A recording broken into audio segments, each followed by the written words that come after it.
প্রবাদ বাক্যের মধ্যে আমরা ৮ ঘাট বেঁধে লাগা এই কথাটা আমরা শুনেছি, বা এরকমও বলা হয় একেবারে পুরো ৮ ঘাট বেঁধে তবে সে কাজটাতে নেমেছে। এই যে ৮ ঘাট বাঁধা, এই কথাটির কি মানে সেটা কি আপনারা জানেন? আজকে আপনাদেরকে বলবো এই প্রবাদের পেছনে রয়েছে ঠিক কোন ঘটনা। যেটা দেখা যায় যে একটি তবলার প্রত্যেকটি ঘুঁটির ওপরে চামড়ার যে দুটো ফিতে বা যে চ্যাপ্টা দড়ি থাকে তার মাঝের অংশকে বলা হয় ঘাট। এবারে তবলায় থাকে ৮টি ঘাট।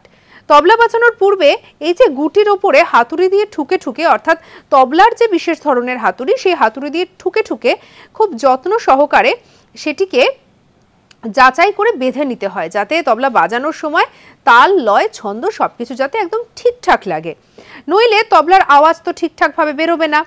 এবারে এই যে হাতুড়ি ঠুকে তবলার যে ঘাট বেঁধে নেওয়া হচ্ছে, তবলা বাজানোর আগে তবলা বাদকের এই যে কাজটি, এই কাজটি থেকেই এসেছে এই প্রবাদটি ৮ ঘাট বেঁধে লাগা।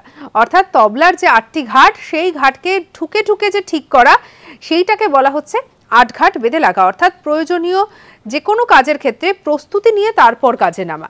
সঙ্গে রাখুন আজ তাক বাংলাকে, সাবস্ক্রাইব করতে ভুলবেন না।